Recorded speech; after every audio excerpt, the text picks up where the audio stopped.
नमस्कार, यो एभिन्यूज खबरको संकेत हो। तपाई अहिले एभिन्यूज@2 मा हुनुहुन्छ। म प्रभा थापा। प्रारम्भमा मूल खबर। नेकपा दहाल नेपाल समूहको स्थायी समिति बैठक जारी, घोषित आन्दोलनका कार्यक्रमबारे छलफल केन्द्रित।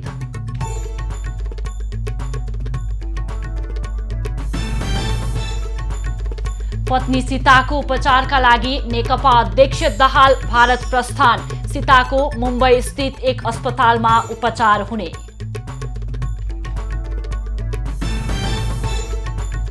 काठमाडौँको थानकोटबाट स्रोत नखुलेको 1,47,00,000 रुपैयाँ बरामद, रकमसहित भारतीय नागरिक अमित कुमार गुप्ता पक्राउ। देशका अधिकांश स्थानमा पश्चिमी वायुको प्रभाव, काठमाडौँ सहितका पहाडी क्षेत्रमा वर्षा र हिमाली भेगमा हिमपात।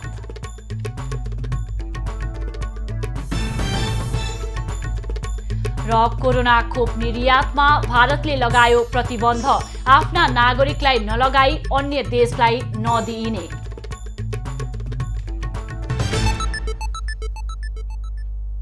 अब खबरको सिलसिला प्रारम्भ गरौं नेकपा दाहाल नेपाल समूहको बैठक सम्बन्धी प्रसंगबाट। नेकपाको दाहाल नेपाल समूहको स्थायी कमिटी बैठक आज पनि जारी छ। सरकारको असंवैधानिक कदम विरुद्ध घोषित आन्दोलनका कार्यक्रमबारे छलफल गर्न बैठक बोलाइएको हो। यसअघि हिजो बसेको स्थायी कमिटीको बैठकले माधव नेपालको अध्यक्षतामा कार्यदल गठन गरेको थियो।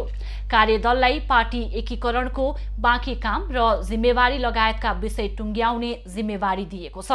प्रधानमन्त्री केपी ओलीले प्रतिनिधि सभा विघटन गरेपछि नेकपा विभाजित भएको छ। विभाजित भएको मध्ये दाहाल नेपाल समूहले सरकारको कदमको विरुद्धमा आन्दोलन गरिरहेको छ। आन्दोलनको कार्यक्रम अन्तर्गत सोमबारदेखि स्थानीय तह र वडा स्तरमा पार्टी भेला तथा संघर्ष सम्बन्धी प्रशिक्षण हुनेछ। पुस 25 सम्ममा सबै वडा स्तरमा कार्यक्रम सक्ने योजना रहेको छ। पत्नी सीता दाहालको थप उपचारका लागि नेकपा अध्यक्ष पुष्पकमल दाहाल भारतको मुम्बई गएका छन्। पत्नी सीताको उपचारका लागि दाहाल आज बिहान नेपाल एयरलाइन्सको विमानबाट दिल्लीतर्फ प्रस्थान गरेका हुन्। काठमाडौँबाट मुम्बईका लागि सीधा उडान नभएकाले दिल्ली हुँदै उनी मुम्बई गएका हुन्। सीताको उपचारका लागि अध्यक्ष दाहालसँगै छोरी गंगा दाहाल पनि त्यसतर्फ गएकी छन्। आइतबारको स्थायी कमिटी बैठकमा दाहालले आफ्नी पत्नीलाई थप उपचारका लागि भारत लैजानु पर्ने भएको जानकारी गराएका थिए। सीताको उपचार न्यूरोजेन ब्रेन एन्ड स्पाइन इन्स्टिट्युट मुम्बईमा हुनेछ। सीतालाई सो अस्पतालमा डाइरेक्टर तथा कन्सल्ट्यान्ट न्यूरोसर्जन डाक्टर आलोक शर्माको टोलीले उपचार गर्ने परिवारले जानकारी दिएको छ। सीता दाहाल लामो समयदेखि वंशानुगत पार्किन्सन जस्तो देखिने रोगबाट पीडित छन्। गत बुधबार उनमा स्वास्थ्यमा समस्या देखिएपछि मेडिसिटी अस्पतालमा उपचार गरिएको थियो। यसअघि सीताको उपचार अमेरिका, सिंगापुर र भारतमा पनि भएको थियो। थानकोट प्रहरीले एकजना भारतीय नागरिकको साथबाट 1,47,00,000 रुपैयाँ नगद बरामद गरेको छ। भारतीय नागरिक 30 वर्षीय अमित कुमार गुप्ताको साथबाट प्रहरीको चेक जाँचको क्रममा सो रकम बरामद गरेको हो। कपिलवस्तुबाट काठमाडौँ आउने क्रममा नागढुङ्गाबाट चेक जाँच गर्दा सो रकम फेला परेको प्रहरीले जनाएको छ। गाडीमा राखिएको झोला लुकाइएको अवस्थामा सो रकम फेला परेको हो। प्रहरीले सवार गाडी चालक नेपाली नागरिक 22 वर्षीय संगम थारूलाई पनि पक्राउ गरेको छ। त्रिभुवन अन्तर्राष्ट्रिय विमानस्थलबाट 50 थान गोली सहित एकजनालाई प्रहरीले पक्राउ गरेको छ। 9 mm को पेस्तोलमा लाग्ने गोली सहित प्रहरीले झापाका बद्रिहाङ राईलाई पक्राउ गरेको हो। उनी श्री एयरलाइन्सको जहाजबाट भद्रपुर जान लागेका थिए। घटनाबारे अनुसन्धान भइरहेको प्रहरीले जनाएको छ। पश्चिमी वायुको प्रभावले आइतबार रातिदेखि देशका विभिन्न स्थानमा वर्षा र हिमपात सुरु भएको छ। मौसम पूर्वानुमान महाशाखाका अनुसार यो क्रम बुधबारसम्म जारी रहनेछ। पश्चिमी क्षेत्रतिर आइतबारदेखि नै हिमपात तथा वर्षा सुरु भइसकेको छ। आज काठमाडौँ लगायत देशका विभिन्न स्थानमा वर्षा तथा उच्च भेगमा हिमपात हुने सम्भावना रहेको छ। उपत्यकामा पनि बिहानै हल्का वर्षा भएको छ। राति बादल लागेपछि काठमाडौँको न्यूनतम तापक्रम वात्तै बढेको छ। हिजो बिहान 2.5 डिग्री सेल्सियस रहेको काठमाडौँको न्यूनतम तापक्रम आज बढेर 9.5 डिग्री सेल्सियस मापन गरिएको हो। बदली वर्षा र हिमपातका कारण अधिकतम र न्यूनतम तापक्रममा केही गिरावट आई देशैभरि चिसो बढ्ने सम्भावना रहेको महाशाखाले जनाएको छ।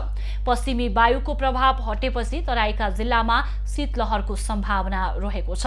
सुदूरपश्चिमका पहाडी जिल्लामा वर्षा भएपछि किसान खुसी भएका छन्। आइतबार दिउँसोदेखि परेको पानीले गहुँ लगायत हिउँदे बाली सप्नने किसानको अपेक्षा छ। आइतबार अपराह्नदेखि सुरु भएको हिमपातले कर्णाली प्रदेशका उच्च भेगको जनजीवन कष्टकर भएको छ। हुम्लामा सदरमुकाम सिमकोट सहित उत्तरी क्षेत्रमा हिमपात हुँदा चिसो अत्यधिक बढेको छ। तापक्रम माइनसमा झरेको छ। उत्तरी नामखा गाउँपालिकामा आइतबार बिहानदेखि हिमपात भइरहेको हिल्सा सीमा सुरक्षामा खटिएका हिल्सा सशस्त्र प्रहरीको बीओपीका इन्चार्ज सुरज केसीले जानकारी दिएका छन्। नारालेक सहित उच्च क्षेत्रमा हिमपात हुँदा चिसो अत्यधिक बढेर घर बाहिर निस्कन समेत समस्या भएको स्थानीयले बताएका छन्। हिमपात हुँदा किसान भने खुसी भएका छन्। जौं गहुँ र उभा छर्ने समयमा हिमपात हुँदा जोत्नलाई सहज हुने भएपछि किसान खुसी भएका छन्।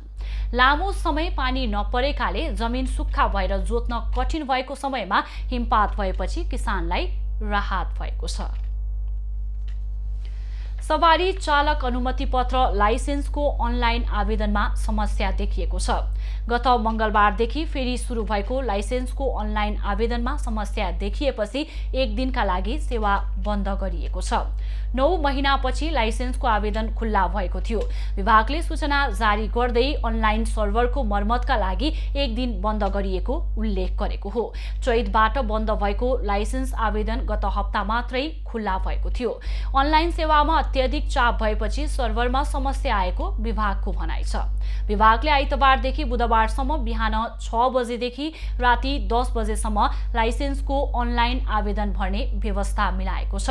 पछिल्ला दिनहरूमा 19 वटा कार्यालयबाट दैनिक 5000 जनाले अनलाइन आवेदन भर्दै आएका छन्। इलामको पूर्वी सीमावर्ती क्षेत्र सूर्योदय नगरपालिकाको हिलेमा पिल्लर गाड्न खोज्ने भारतीय सीमा सुरक्षा बल एसएसबीले गल्ती स्वीकार गरेको छ। दुवै देशबीचका सुरक्षाकर्मीहरू बीचको छलफलमा बिना सूचना सीमा क्षेत्रमा पिल्लर गाड्नु गल्ती भएको एसएसबीले स्वीकार गरेको सशस्त्रको पशुपतिनगर स्थित बोर्डर आउटपोस्टले जनाएको छ। छलफलमा एसएसबीले आगामी दिनमा एकपक्षीय रूपमा बिना सूचना गतिविधि नदोहोर्याउने प्रतिबद्धता जनाएको छ। छलफलपछि इलाका प्रहरी कार्यालय पशुपतिनगरका प्रहरी निरीक्षक देवकुमार लिम्बू र एसएसबीको तर्फबाट असिस्टेन्ट सब इन्स्पेक्टर दिवाङ्गर विश्वासको टोलीले विवाद भएको क्षेत्रको पनि अवलोकन गरेको छ। यसअघि आइतबार एसएसबीले पूर्वी सीमावर्ती क्षेत्र हिलेमा पिलर गाड्न खोजेपछि स्थानीयले लखेटेका थिए।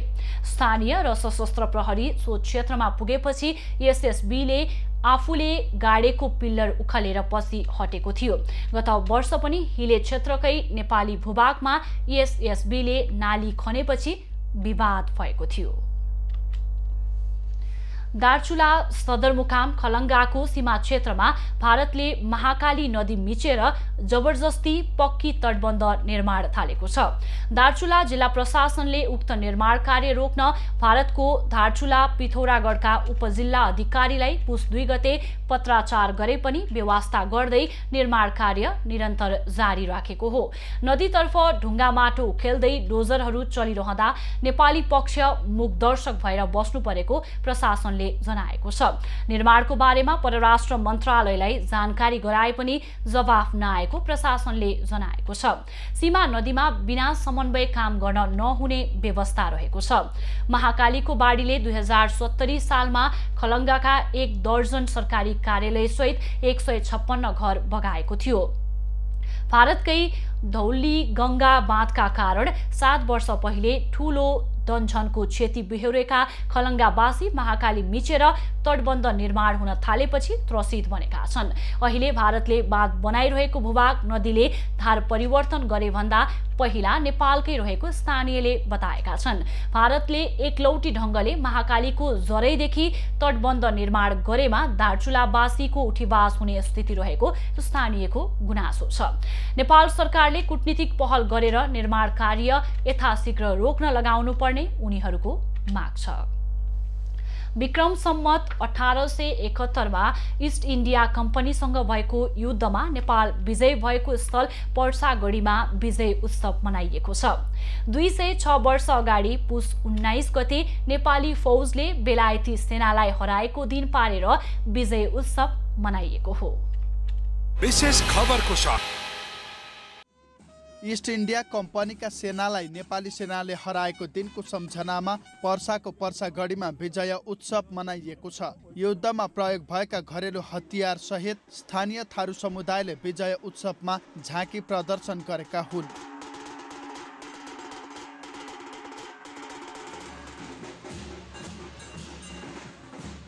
विक्रम सम्मत 1871 पुस 19 गते बागवान्नाको स्थानीय बासिन्दा रञ्जित चौधरीको सहयोगमा गोर्खाली सेनाले ब्रिटिस सेनाका कमान्डर बेनेट मार्लीको टोलीलाई हराएको थियो।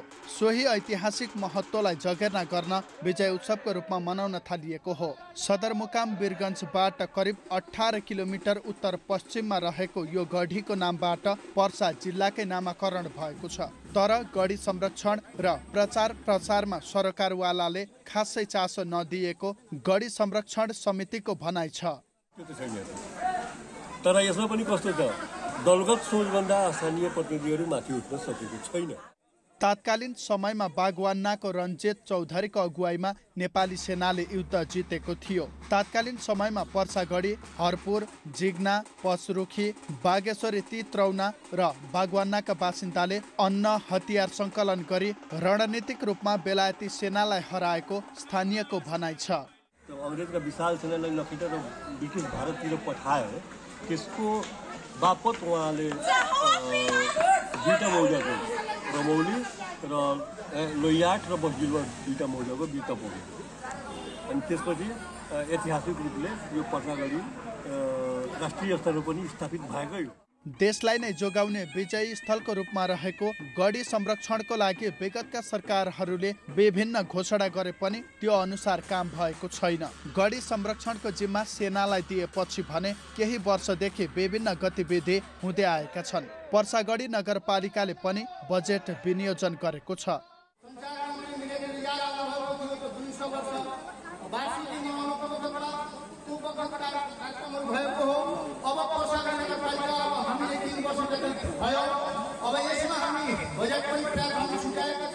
बडा दशैंमा पर्सागढीमा बलि दिने परम्परा छ।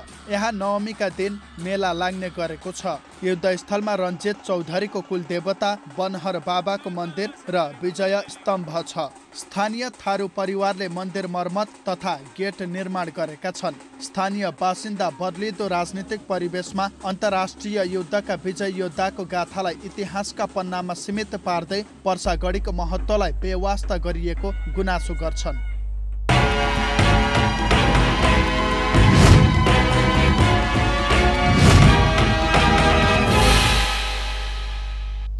कोरोना भाइरस संक्रमणपछि काठमाडौँको माता तीर्थ सुनसान हुन थालेको छ। सामान्य अवस्थामा धार्मिक र आन्तरिक पर्यटकहरू घुम्नका लागि पुग्ने गरे पनि अहिले माता तीर्थमा खासै चहल पहल छैन। काठमाडौँको चन्द्रगिरी नगरपालिका वडा नम्बर 6 मा रहेको माता तीर्थ सरकारले लगाउँदै आएको निषेधाज्ञा खुकुलो भए पनि अझैसम्म सुनसान छ। धार्मिक तथा आन्तरिक पर्यटकको आगमन रोकिँदा माता तीर्थ क्षेत्रको व्यापार व्यवसाय समेत प्रभावित भएको छ। जोर बिजोर मात्रै अहिले त खुल्लै छन् त मान्छेहरू कतिको आइरहेछन् अहिले त पहिले जति छैन त्यो तर भए पनि लकडाउन भन्दा अलिक ठिकै छ। मातातीर्थभित्र ढुङ्गेधारामा एकै नाससँग पानी झरिरहने हुँदा यहाँ वर्षभरि नै धार्मिक र आन्तरिक पर्यटक पुग्ने गर्दछन्। तर कोरोना संक्रमणपछि सार्वजनिक यातायात समेत प्रभावित भएकोले पर्यटकलाई लक्षित गरेर सञ्चालित होटल तथा ठेला व्यापार ठप्प छ। अहिले अब यो नाकाबन्दी नाकाबन्दी सबै हो। वैशाख कृष्ण पक्ष औँसी अर्थात् आमाको मुखेर्ने दिन यहाँ ठुलो मेला लाग्ने गर्दछ। दिवंगत आमाको सम्झनामा श्राद्ध तथा दान गर्न मानिसहरू मातातीर्थ पुग्ने गर्दछन्। अघिल्लो वर्ष भने कोरोना संक्रमणका कारण मेला सञ्चालन हुन सकेन। सरकारले धार्मिक लगायत सबै क्षेत्र खुल्ला गरेको घोषणा गरे पनि कोरोनाको त्रास अझैसम्म मानसिक रूपले नहटेको कारणले पनि मातातीर्थमा चहल पहल सुरु नभएको स्थानीय बताउँछन्। राजेश चन्द्र राजभण्डारी, काठमाडौँ। सरकारले सर्वोच्च अदालतको संवैधानिक इजलासलाई संसद पुनर्स्थापना हुन नसक्ने जवाफ पठाएको छ। अदालतको कारण देखाऊ आदेश अनुसार सरकारले आइतबार महान्यायाधिवक्ताको कार्यालय मार्फत यस्तो जवाफ अदालतमा पठाएको हो। सर्वोच्च अदालतको संवैधानिक इजलासले 9 दिन अघि पुस 19 गतेभित्र राष्ट्रपति कार्यालय, प्रधानमन्त्री तथा मन्त्री परिषदको कार्यालयलाई विघटनसँग सम्बन्धित कागजात बुझाउन र कारणबारे प्रश्न पार्न कारण देखाऊ आदेश जारी गरेको थियो। सोही अनुसार आइतबार मरेको संसद बिउताई पाऊ भनेर सर्वोच्चमा परेका मुद्दाका जवाफ दिएको राजधानीमा आयोजित कार्यक्रममा प्रधानमन्त्री केपी ओलीले बताएका हुन्। अहिले म भर्खरै सर्वोच्च अदालतमा धेरैवटा मुद्दाहरूको फिराद पत्र दर्ता गराएर आएको छु। चुनाव रोकी पाऊ, मरेको संसद बहुराई पाऊ, परशुरामका बाबु जमदग्नीको पालामा जस्तो मरेकी आमा बहुराई पाऊ भन्दा हुन्छ। संविधानले कानुनले मिल्दैन। प्रधानमन्त्री तथा मन्त्री परिषदको कार्यालयले संसद विघटनको कारण र त्यससँग सम्बन्धित कागजात महान्यायाधिवक्ताको कार्यालय मार्फत अदालतमा पेश गरेको हो। पत्रमा संसद विघटन राजनीतिक विषय भएकाले अदालतमा प्रवेश गर्न नमिल्ने उल्लेख गरिएको छ। 15 बुँदे लिखित जवाफमा प्रधानमन्त्री ओलीले प्रतिनिधि सभा विघटन बाध्यता भएको जनाउँदै राजनीतिक कारणको औचित्य न्यायिक पुनरावलोकनको विषय हुन नसक्ने जिकिर समेत गरेका छन्। राष्ट्रपतिले प्रतिनिधि सभा विघटन बारे सर्वोच्चको संवैधानिक इजलासले सोधेको कारणको जवाफ आइतबार नै संवैधानिक इजलासमा बुझाएको छ। प्रधानमन्त्री केपी ओलीले असंवैधानिक रूपमा संसद विघटन गरेको भन्दै खारेजको माग राखेर सर्वोच्च अदालतमा परेका रिट निवेदनको पुस 22 गतेदेखि नियमित सुनवाई गर्ने सर्वोच्चको तयारी छ। सरकारको जवाफ र इजलासका लागि झिकाइएको एमिकस क्युरीको नाम पनि अदालतमा पुगिसकेको छ। नेपाल बार एसोसिएसन र सर्वोच्च बारले 5 जना वरिष्ठ अधिवक्तालाई पठाउने निर्णय गरेको छ। नेपाल बारले वरिष्ठ अधिवक्ताहरू बद्रीबहादुर कार्की, सतीश कृष्ण खरेल र विजयकान्त मैनालीलाई पठाउने निर्णय गरेको छ। त्यस्तै सर्वोच्च बारले डाक्टर पूर्णमान स्वाक्य र खगेन्द्र प्रसाद अधिकारीलाई पठाउने निर्णय गरेको छ। 22 गतेदेखि नियमित सुनवाई हुँदा माघ पहिलो हप्ताभित्र सर्वोच्चले संसद विघटन विरुद्ध परेको रिटको फैसला गर्न सक्ने बताइएको छ। संवैधानिक इजलासमा सुनवाई भइरहेको उक्त रिटमा प्रधान न्यायाधीश चोलेन्द्र शमशेर राणा र न्यायाधीशहरू हरिकृष्ण कार्की, विश्वम्बर प्रसाद श्रेष्ठ, अनिल सिन्हा र तेजबहादुर केसी रहेका छन्। प्रतिनिधि सभा विघटन भएसँगै 38 वटा विधेयक निष्क्रिय भएका हुन्। प्रतिनिधि सभामा कायम रहेका 37 र प्रतिनिधि सभाले सन्देशसहित राष्ट्रिय सभामा पठाएको 1 गरी 38 वटा विधेयक निष्क्रिय बनेका हुन्। पुस 5 गते प्रधानमन्त्री केपी शर्मा ओलीको सिफारिसमा राष्ट्रपति विद्यादेवी भण्डारीले प्रतिनिधि सभाको विघटन गरेसँगै निकै समय, श्रम र खर्च लगाएर तयार पारिएका 38 वटा विधेयक निष्क्रिय बनेका छन्। विधेयक निष्क्रिय भएसँगै प्रतिनिधि सभाको मेहनत त खेर गएको छ नै। आगामी दिनमा यी विधेयकहरूलाई पुनः सुरुवातकै बिन्दुबाट सुरु गर्नुपर्ने हुन्छ भने कानुन बन्ने कुरामा पनि ढिलो हुने निश्चित भएको छ। सभामा प्रस्तुत भएर विचाराधीन रहेका विधेयक र प्रतिनिधि सभाबाट उत्पत्ति भएर राष्ट्रिय सभामा विचाराधीन भएका विधेयकहरू हाम्रो कानुनी प्रावधान अनुसार संवैधानिक व्यवस्था अनुसार ती विधेयकहरू निष्क्रिय हुन्छन्। र यसरी हेर्दा प्रतिनिधि सभामा अहिले कायम रहेका 37वटा विधेयक र प्रतिनिधि सभाले सन्देशसहित राष्ट्रिय सभामा पठाएको एउटा विधेयक छ, त्यो विधेयक सहित गरेर जम्मा 38वटा विधेयकहरू चाहिँ निष्क्रिय हुने अवस्था देखिन्छ। प्रतिनिधि सभा विघटनसँगै निजामती सेवा, नागरिकता, लोकसेवा आयोग, सूचना प्रविधि सुरक्षा परिषद लगायत महत्त्वपूर्ण विधेयकहरू निष्क्रिय भएका छन्। यता राष्ट्रिय सभामा 8वटा विचाराधीन र 10वटा विधेयक समितिमा विचाराधीन अवस्थामा रहेका छन्। यी विधेयकहरू पनि प्रतिनिधि सभा नभएको अवस्थामा कानुन बन्ने प्रक्रिया रोकिन्छ। विधेयकले राष्ट्रिय सभा र प्रतिनिधि सभाका सबै प्रक्रिया पूरा गरेपछि मात्र कानुनको रूप पाउँछ। सरकारले विधेयक ल्याए, संसदमा अब राष्ट्रिय सभामा बिजनेस पाउने भयो, चल्ने भयो। यदि ल्याएन भने अहिलेका जति विधेयकहरू छन् ती विधेयकहरूको प्रक्रिया सकिएपछि अब आफूले बिजनेस पाउने अवस्था देखिँदैन। यसरी निकै रकम, समय र स्रोत साधन खर्चेर तयार गरी छलफल गरिएका र पास गर्ने दिशामा अघि बढेका विधेयकहरू निष्क्रिय हुँदा यसको व्ययभार राज्यलाई नै निकै पर्नेछ। आगामी दिनमा पुनः सुरुवातको बिन्दुबाट विधेयकको प्रक्रिया अघि बढ्ने हुँदा उति नै खर्च र समय लाग्ने देखिन्छ। खबरको सिलसिला अझै जारी छ, हामीसँगै रहनुहोला। अब बाँकी खबर। दाङको तुलसीपुरबाट घोराईतर्फ जाँदै गरेको यात्रुवाहक बस दुर्घटना हुँदा 19 जना यात्रु घाइते भएका छन्। ना 6ख 1814 नम्बरको बस आज ग्वारखोलाको पुल नजिकै उकालोमा अनियन्त्रित भएर दुर्घटनामा परेको हो। दुर्घटनामा घाइते मध्ये 3 जनाको अवस्था गम्भीर रहेको छ। अधिकांश घाइतेहरूको हात खुट्टामा चोट लागेको छ। घाइतेहरूको राप्ती प्रादेशिक अस्पतालमा उपचार भइरहेको छ। दुर्घटनाबारे थप अनुसन्धान भइरहेको प्रहरीले जनाएको छ। नवलपरासीको विनय त्रिवेदी गाउँपालिका वडा नम्बर 6 को जंगलमा एक पुरुषको शव फेला परेको छ। नारायणी गण्डकी माध्यमिक विद्यालयको 300 मिटर पश्चिम अन्दाजी 50 वर्षको मधेसी मूलको पुरुषको शव फेला परेको प्रहरीले जनाएको छ। घटनाबारे थप अनुसन्धान भइरहेको जनाइएको छ। पश्चिमी सीमा नाका हुँदै भारत लगिँदै गरेका 4 जना महिलाहरूको कञ्चनपुरबाट सशस्त्र प्रहरीको टोलीले उद्धार गरेको छ। पश्चिमी सीमा नाका गड्डा चौकीबाट भारतको दिल्ली जान लागेका झापाको दमक नगरपालिका 7 बस्ने 18 वर्षीय मातृका घिमिरे, 23 वर्षीय रोजिना घिमिरे, सोही ठाउँ बस्ने 27 वर्षीय सुदीपा मिश्रा र मकवानपुरको हेटौडा उपमहानगरपालिका 7 बस्ने 21 वर्षीय सुमिता स्याताङको उद्धार गरिएको प्रहरीले जनाएको छ। उनीहरूलाई ललाई फकाई भारत हुँदै तेस्रो मुलुक लैजान लागेको आशंका प्रहरीले गरेको छ। उनीहरूलाई भारत लैजाँदै गरेकी झापाको दमक नगरपालिका वडा नम्बर 7 बस्ने 28 वर्षीय रोशनी घिमिरेलाई पनि प्रहरीले नियन्त्रणमा लिएको छ। पक्राउ परेका 5 जनालाई शान्ति पुनर्स्थापना केन्द्र गड्डा चौकीमा बुझाइएको सशस्त्र प्रहरीले जनाएको छ।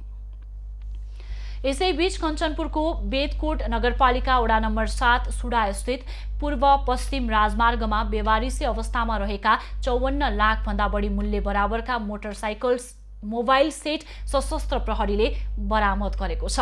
सशस्त्र प्रहरी बल नेपाल नम्बर 35 गण हेडक्वार्टर शैलेश्वरी कञ्चनपुरबाट खटिएको गस्ती टोलीले सुराकीको आधारमा आइतबार राति बेवारिसी अवस्थामा रहेका 54,10,700 मूल्य बराबरका विभिन्न ब्रान्डका मोबाइल सेटहरू बरामद गरेको हो। बरामद गरिएका मोबाइल सेटहरू कञ्चनपुर भन्सार कार्यालय गड्डा चौकीलाई बुझाइएको सशस्त्र प्रहरी उपरीक्षक वीरेन्द्र बहादुर ऐरले जानकारी दिएका छन्।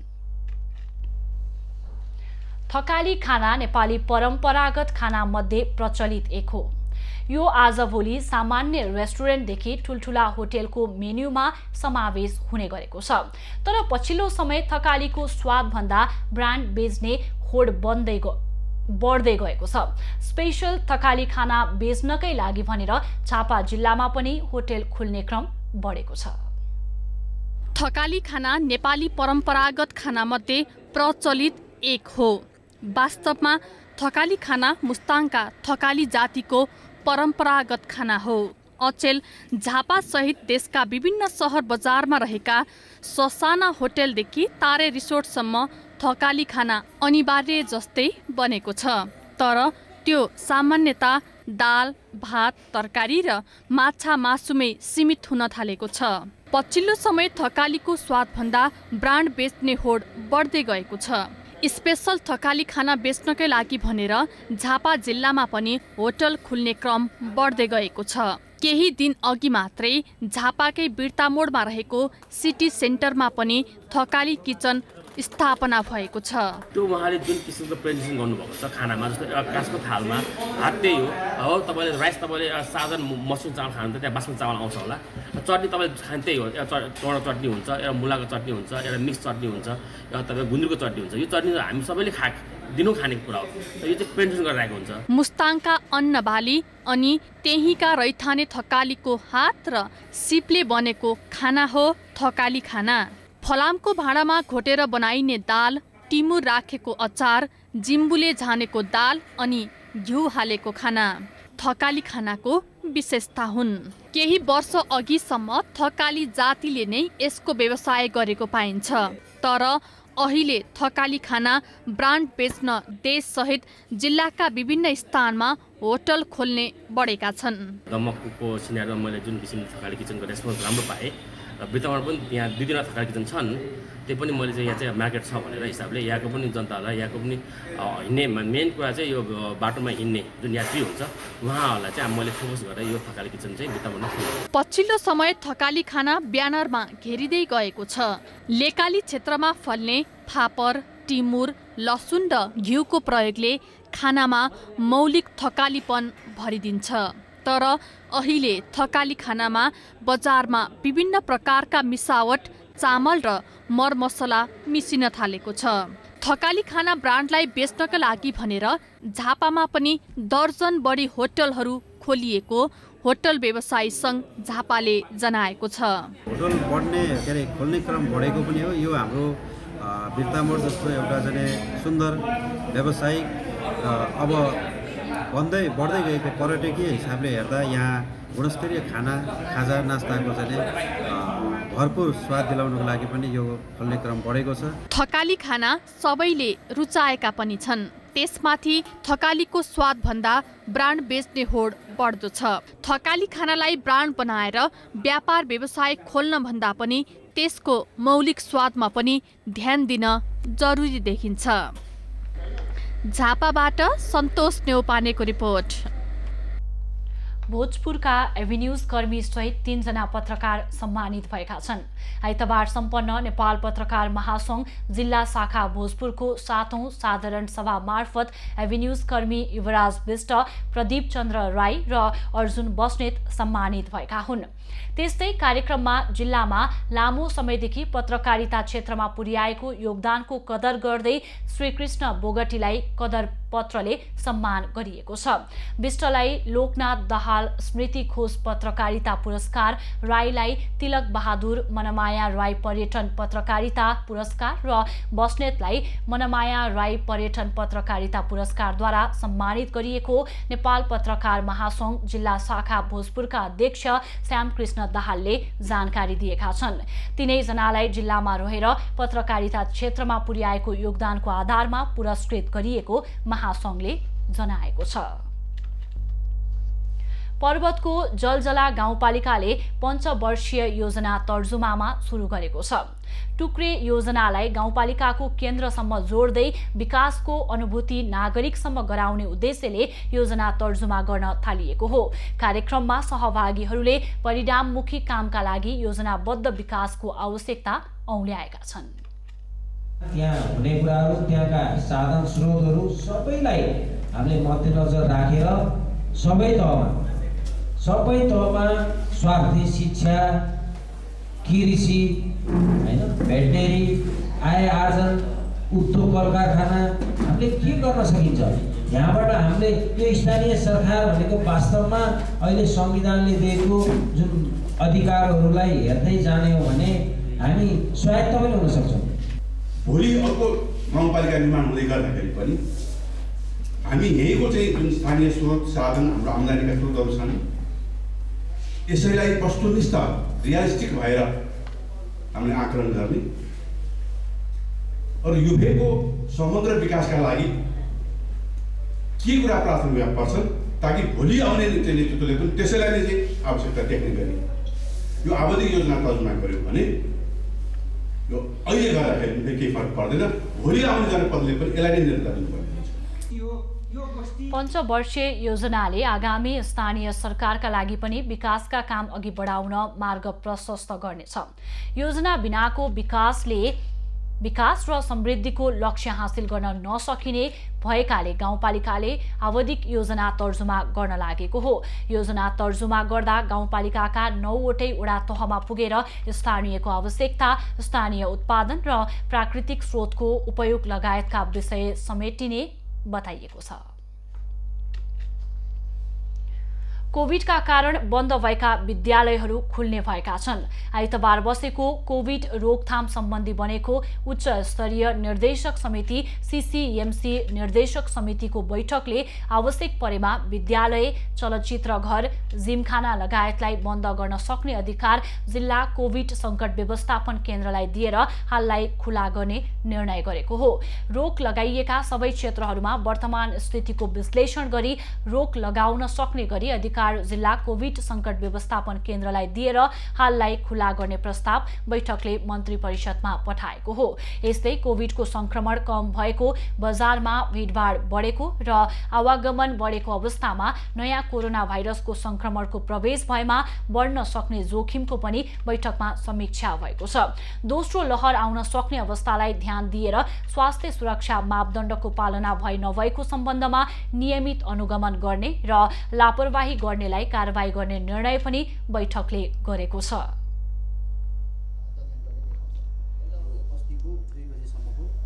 नयाँ प्रकारको कोरोना भाइरस देखिएका संयुक्त अधिराज्य बेलायत लगायतका विभिन्न 20-22 वटा देशबाट आउने यात्रुलाई 10 दिनसम्म क्वारेन्टिनमा बस्ने व्यवस्था मिलाउने निर्णय गर्न मन्त्री परिषदमा प्रस्ताव लैजाने निर्णय पनि CCMC निर्देशक समितिले गरेको छ। यस्तै तेस्रो मुलुकबाट आउने व्यक्तिहरूलाई अनलाइन फर्म भर्ने व्यवस्था मिलाइएकोमा त्यसलाई नयाँ भाइरसको कारणले अझ प्रभावकारी बनाउने निर्णय पनि बैठकले गरेको छ। मानव सेवा आश्रममा बस्दै आएका व्यक्तिलाई जाडोबाट सुरक्षित रहनको लागि बागलुङको एक संस्थाले न्यानो कपडा प्रदान गरेको छ। मिसन नेपाल नामक संस्थाले 20 जोर ट्र्याकसुट आश्रमलाई दिएको हो। आश्रममा अहिले ज्येष्ठ नागरिक, अपाङ्ग, मानसिक सन्तुलन बिग्रेका बालबालिका गरी 40 जनाले आश्रय लिइरहेका छन्। गत वर्षातमा ठूलो जनधनको क्षति पुर्याएको अछामको बुढी गंगामा हिउँद लागेसँगै अवैध दोहन बढेको छ। नगरपालिकाले टेन्डर गरेरै बुढी गंगा र छिपे खोलाबाट नदीजन्य सामग्री उत्खनन गर्न दिएपछि थप जोखिम बढेको छ। गंगा र छिपे खोलामा नदीजन्य सामग्रीको उत्खनन र दोहन बढेको छ। नदीबाट ढुङ्गा, गिटी, बालुवा मापदण्ड विपरीत उठाउँदा जोखिम बढेको छ। नदीको तटबन्ध र पुललाई नै असर पर्ने गरी नदीजन्य सामग्री उत्खनन गर्दा बाढीको जोखिम बढेको स्थानीयको भनाइ छ। जमिन नक्सा भन्ने अवस्था छ। अब यसलाई ठुलो परियोजना बनाएर जहाँमा यो बुढीगङ्गाको जहाँतिर ठाउँबाट नेसनरी वाल सहितको चाहिँ व्यवस्थापन गरिएन भने साफेबगरको भविष्य जोखिममा रहेको। अछामको साफेबगर नगरपालिकाका 1, 3, 4 र 7 नम्बर ओडाका विभिन्न ठाउँहरूमा पर्ने बुढी गंगा नदीमा गत भदौको वर्षातमा आएको बाढीले ठूलो क्षति गरेको थियो। बाढीले बगाएको केही दिनमै कटान गरेको क्षेत्रको स्थलगत अनुगमनमा स्थानीय सरकार, सुदूरपश्चिम प्रदेश सरकारका मुख्यमन्त्री र संघीय सरकारका विभिन्न मन्त्रीहरूले कटान गरेको क्षेत्रको अनुगमन तथा निरीक्षण समेत गरेका थिए। नदीले कटान गरेको 6 महिना बितिसक्दा पनि यसको लागि कुनै सरकार वा निकायबाट पहल नहुँदा स्थानीयमा निराशा छाएको छ। सम्पूर्ण आएर हेर्यो, हामीलाई आशा जागेको थियो कि केही रकम तत्कालीन फालेर तत्कालीन यसको मतलब चाहिँ एउटा व्यवस्था हुन्छ भन्ने आशा जागेको थियो। तर हालसम्म मतलब चाहिँ कुनै सुनाइ नहुँदा यसको लागि पिरमार्काई छ यहाँको जनतालाई। सुदूरपश्चिम प्रदेश सरकारका मुख्यमन्त्री त्रिलोचन भट्टले मानवीय तथा भौतिक पीडा खेपिरहेका यहाँका जनताहरूको लागि स्थानीय, प्रदेश र संघीय सरकारको क्षमताले भ्याए अनुसारको काम गर्ने प्रतिबद्धता जनाएका थिए। तर त्यो प्रतिबद्धता घोषणामै सीमित भएको छ। वर्षौनी गरेका छैनौँ, पहिलो कुरा प्रष्ट होस्। प्रदेश सरकार 2 वर्ष भएको छ र यो भन्दा पहिले मैले एकचोटि त्यहाँ बाजुरा जाने क्रममा हेरेको थिएँ र त्यतिखेरदेखि नै हामी त्यसको लागि एउटा गृह योजना बनाउने तयारीमा छौँ र अहिले पनि हामी त्यसलाई त्यही अनुसार बुझिराखेका छौँ र हामी त्यही अनुसार अगाडि बढ्नेमा। मुख्यमन्त्रीले प्रतिबद्धता जनाएको लामो समयसम्म पनि कटान र नदी नियन्त्रणको पहल हुन सकेको छैन। तर नदीमा उत्खनन र दोहन बढ्दै गएको छ। नगरले नदीलाई आम्दानीको स्रोत बनाए पनि नियन्त्रणमा चासो नदिएको हो। नदीजन्य सामग्रीका लागि यो वर्ष पनि नगरले 58 लाखमा ठेक्का सम्झौता गरेको छ। डन्डी राजभट्ट, अछाम। बाराको जितपुर सिमराका विपन्न परिवार अरूको खेतबारीको बेथुको साग बेचेर गुजारा चलाउन बाध्य छन्। केन्द्रदेखि स्थानीय तहका सरकारले घोषणा गरेका कार्यक्रमले यहाँका विपन्नलाई छुन सकेको छैन। बाराको जितपुर सिमरा उपमहानगरपालिका 17 जैतापुरका विपन्न परिवार अहिले अर्काको खेतबारीबाट संकलन गरेको बेथुको साग बेचेर छाक टार्दै आएका छन्। बालबालिका समेत मिलेर टिपेको साग जितपुर सिमरा उपमहानगरपालिका 18 बडहरवाका लुइटेल दम्पतिलाई दैनिक लगेर बिक्री गर्ने गरेका छन्। टङ्कल लुइटेल र उनकी पत्नी टिका मायाले छठ पर्वपछि नियमित रूपमा विपन्नले टिपेको बेथुको साग खरिद गरेर विपन्नलाई सहयोग गरिरहेका छन्। हामीले केटाकेटी काठमाडौँमा यसो गर्दै काम गर्दै थिए। यताबाट साग उता सर्लाईबाट साग आयो, मम्मी यहाँबाट पनि साग जान्छ कि केही सङ्कलन गर्न सकिन्छ भने बाबुले, छोराले। अनि दिदी बहिनीहरूलाई सबैलाई भनेको सक्नुहुन्छ ल्याउन भन्दा हामी सक्छौँ भने ल्याउनु नि त म लिइदिन्छु भने। अनि लिइदिउँ। मैले 8 गते कार्तिकदेखि लिएको, पोहोर पनि लिएको थिएँ। अहिले पनि 1.5 महिना भयो लिइराखेको छ। यस क्षेत्रका विपन्न परिवार अर्काको खेतबारीमा दिनभरि टिपेर बिक्री गरेको बेथु सागको पैसाले उनीहरूको परिवारलाई खानपिनका लागि ठिक हुने र कहिलेकाहीँ बेचेको पैसाले कपी कलम र कपडा किन्ने गरेका छन्। कोरोना संक्रमण अघि गाउँको विकास निर्माणका काम गर्दै ज्यालाबाट आएको कमाईले छोराछोरी र परिवारलाई खान दिने गरेको उनीहरू गत छठ पर्वपछि नियमित रूपमा बेथुको साग टिपेर बिक्री गर्दै आएका छन्। घर में अब वो है, लुगा फाटल चिटल के भोकटा सोकटा सी के बाल बच्चा को ओढ़ावल गेल है। अब चले तब कहाँ से चले तब तो जैसे तरकारी में, नूने में, मर्चे में और आ जाता।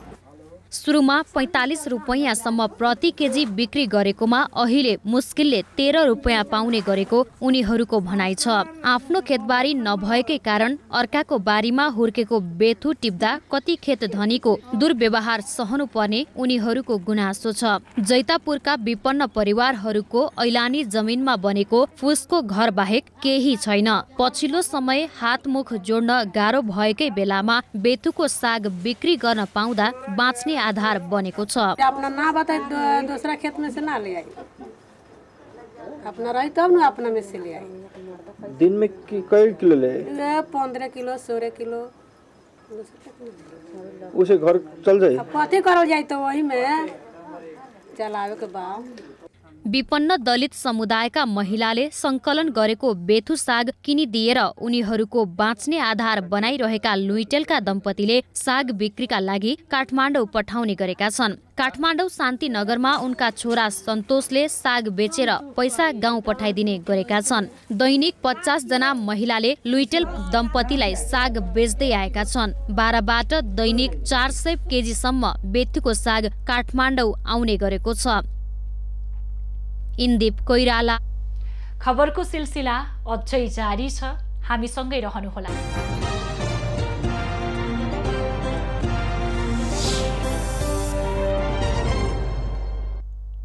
यति बेला देशका पहाडी क्षेत्रमा हल्का वर्षा हुनुका साथै हिमाली भेगमा हिमपात भएको छ। पूर्वी तराईका 1-2 स्थानमा हुस्सु र कुहिरो लागेको छ। अपराह्नपछि सुदूरपश्चिम प्रदेश, कर्णाली, गण्डकी, बागमती प्रदेश र प्रदेश 1 का उच्च पहाडी तथा हिमाली क्षेत्रमा हिमपातको साथै प्रदेश 2 बाहेकका केही स्थानमा हल्का वर्षाको सम्भावना रहेको जल तथा मौसम पूर्वानुमान महाशाखाले जनाएको छ। काठमाडौँ उपत्यकाको आजको अधिकतम तापक्रम 21 डिग्री सेल्सियस र न्यूनतम तापक्रम 9 डिग्री सेल्सियस बीच रहने अनुमान गरिएको छ। आज सूर्योदय बिहान 6:55 भयो भने सूर्यास्त साँझ 5:22 हुनेछ। आज देशभरको मौसम कस्तो रहला त हेरौं देशका विभिन्न स्थानको अनुमानित मौसमी अवस्था।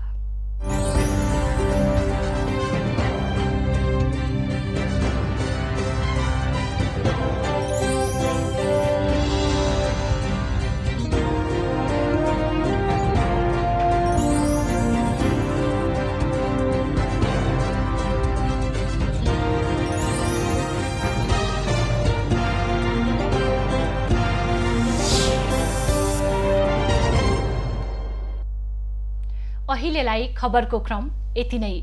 एभिन्यूज खबरका यी सहित अन्य विस्तृत खबरका लागि www.avenews.tv लगअन गर्न सक्नुहुनेछ। युट्युब, फेसबुक र ट्विटरमा पनि हामीलाई फलो गर्न सकिनेछ। खबर भित्रको खबरका लागि हेर्दै रहनुहोला एभिन्यूज खबर। नमस्कार।